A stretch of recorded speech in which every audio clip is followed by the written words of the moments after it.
Assalamualaikum warahmatullahi wabarakatuh. Perkenalkan, nama saya Apit Padilla dengan NPM saya A1A230019. Saya selaku moderator dari kelompok 4. Izinkan saya memperkenalkan anggota kelompok 4 terlebih dahulu. Nama saya Rizky Rafiq Hariri dengan NPM A1A230003. Perkenalkan, nama saya Aulia Ramadhani, nomor NPM A1A230012. Nama saya Dahlia Aprilia dengan NPM A1A230013. Perkenalkan, nama saya Najwa Alfiana dengan nomor NPM A1A230017. Di sini kami akan membahas tentang peran e-government dalam meningkatkan efektivitas pembangunan daerah. Saya akan menjelaskan tentang peran e-government dalam meningkatkan efektivitas pembangunan daerah. E-government merupakan upaya pemanfaatan teknologi informasi dan komunikasi atau TIK oleh pemerintah untuk meningkatkan pelayanan publik, transparansi, dan efisiensi administrasi. Di tingkat daerah, implementasi e-government sangat penting dalam mendukung pembangunan yang lebih efektif, partisipatif, dan berkelanjutan. Pembangunan daerah yang efektif membutuhkan sistem pemerintahan yang responsif dan akuntabel.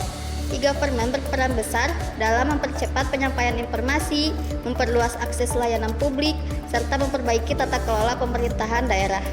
Tanpa pemanfaatan teknologi ini, pembangunan daerah akan sulit bersaing di era modern yang menuntut kecepatan dan transparansi. Tentang pengertian e-government. E-government merupakan kependekan dari elektronik pemerintah yang mengacu pada penggunaan teknologi informasi oleh pemerintah untuk memberikan informasi dan pelayanan bagi warganya. Ini adalah suatu upaya untuk mengembangkan penyelenggaraan kepemerintahan yang berbasis elektronik dengan mengoptimalkan pemanfaatan teknologi informasi dan komunikasi. Di sini ada 3 pengertian e-government menurut para ahli. Yang pertama yaitu definisi menurut World Bank.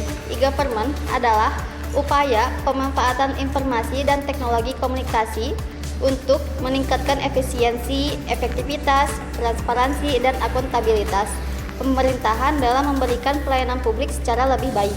Yang kedua, menurut Budi Rianto, e-government merupakan bentuk aplikasi pelaksanaan tugas dan tata laksana pemerintahan menggunakan teknologi telematika atau teknologi informasi dan komunikasi. Dan yang terakhir, menurut Indrajit, e-government merupakan suatu mekanisme interaksi baru antara pemerintah dengan masyarakat dan kalangan lain yang berkepentingan dengan melibatkan penggunaan teknologi informasi dengan tujuan memperbaiki mutu pelayanan. Saya akan menjelaskan mengenai kendala pelaksanaan e-government. Yang pertama, kesiapan birokrasi. Pemerintah daerah belum optimal menerapkan e-government karena belum terdapatnya organisasi yang fokus pekerjaannya terkait dengan implementasi e-government sesuai dengan Kepmendagri Otoda nomor 50 tahun 2000 dan Inpres nomor 6 tahun 2001. Yang kedua, literasi digital. Rendahnya literasi digital baik di kalangan masyarakat maupun aparatur sipil negara atau ASN menyebabkan kesulitan dan mengoperasikan sistem e-government yang pada akhirnya menghambat efektivitas pelayanan publik. Yang ketiga yaitu infrastruktur teknologi. Keterbatasan infrastruktur teknologi terutama di daerah terpencil menjadi hambatan utama. Jaringan internet yang lambat atau tidak tersedia membuat implementasi e-government sulit dilakukan di banyak wilayah Indonesia. Yang terakhir ada anggaran dan prioritas. Keterbatasan anggaran membuat digitalisasi pemerintahan sering tidak menjadi prioritas utama. Banyaknya pemerintah daerah lebih fokus pada pemenuhan kebutuhan dasar seperti infrastruktur fisik, kesehatan, dan pendidikan. Ada strategi pengembangan e-government. Yang pertama, mengembangkan sistem pelayanan andal, menciptakan pelayanan publik terintegrasi yang tidak tersekat oleh batasan organisasi dan kewenangan birokrasi, serta terjangkau oleh seluruh lapisan masyarakat. Yang kedua, menata sistem manajemen secara holistik, merancang sistem manajemen dan proses kerja sesuai perkembangan teknologi, berfokus pada kebutuhan rakyat dengan komitmen perubahan yang lebih baik. Yang ketiga, memanfaatkan teknologi informasi optimal, menggunakan teknologi informasi dan jaringan komunikasi secara maksimal dengan menetapkan standarisasi manajemen dokumen dan data elektronik. Dan yang terakhir ada mengembangkan kapasitas SDM. meningkatkan kesadaran, pemahaman, dan keterampilan SDM pemerintah daerah, serta literasi masyarakat melalui pendidikan dan pelatihan berkelanjutan. Akan melanjutkan tentang peningkatkan efisiensi birokrasi melalui e-government. E-government memiliki signifikan dan meningkatkan birokrasi pemerintahan daerah. Dengan digitalisasi layanan publik, berbagai proses administrasi menjadi lebih cepat, transparan, dan akuntabel, sehingga mendukung pembangunan daerah yang lebih efektif. Yaitu yang pertama ada efisiensi administrasi. Pembuatan surat-surat dan dokumen penting menjadi lebih cepat dan mudah, mengurangi birokrasi yang berbelit-belit. Yang kedua yaitu ada transparansi. Informasi mengenai data sekolah atau profil daerah dapat diakses secara online, meningkatkan akuntabilitas pemerintah. Yang ketiga yaitu ada peningkatan PAD, menjembatani potensi dan investor, serta mempengaruhi pelayanan kepada masyarakat untuk meningkatkan pendapatan asli daerah. Dan terakhir yaitu ada partisipasi masyarakat. Aplikasi seperti iMusrenbank memungkinkan warga memberikan masukan langsung dalam kegiatan pembangunan. Menjelaskan tentang tantangan utama penerapan e-government di daerah terpencil.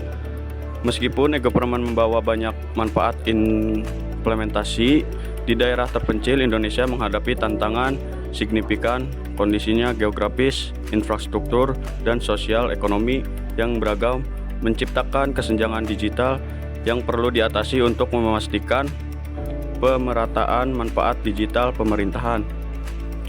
Pertama, keterbatasan infrastruktur, teknologi, jaringan internet lambat atau tidak tersedia. Kedua, rendahnya literasi digital, kurangnya pemahaman teknologi dan keamanan digital. Ketiga, kondisi geografis menantang, medan sulit untuk populasi tersebar. 4, keterbatasan anggaran, prioritas pada kebutuhan dasar. Terakhir, ketersediaan listrik. Peran e-government dalam pembangunan daerah. E-government memiliki peran strategis dalam mendorong pembangunan daerah yang efektif, efisien, dan berkelanjutan. Dengan memanfaatkan teknologi informasi dan komunikasi, pemerintah daerah dapat meningkatkan kualitas layanan publik dan mempercepat proses pembangunan. Pertama, peningkatan kualitas layanan publik, mempercepat dan mempermudah akses masyarakat. Yang kedua, integrasi antar instansi pemerintah, memperkuat koordinasi pusat dan daerah. Ketiga, perencanaan berbasis data, mendukung pengambilan keputusan yang tepat. Terakhir, mendorong iklim investasi, pelayanan perizinan cepat dan transparan. Jadi kesimpulan yang tadi kami bahas yaitu ada 6 manfaat utama. E-government mendorong efisien, transparansi, partisipasi, data akurat, responsif, dan inovatif.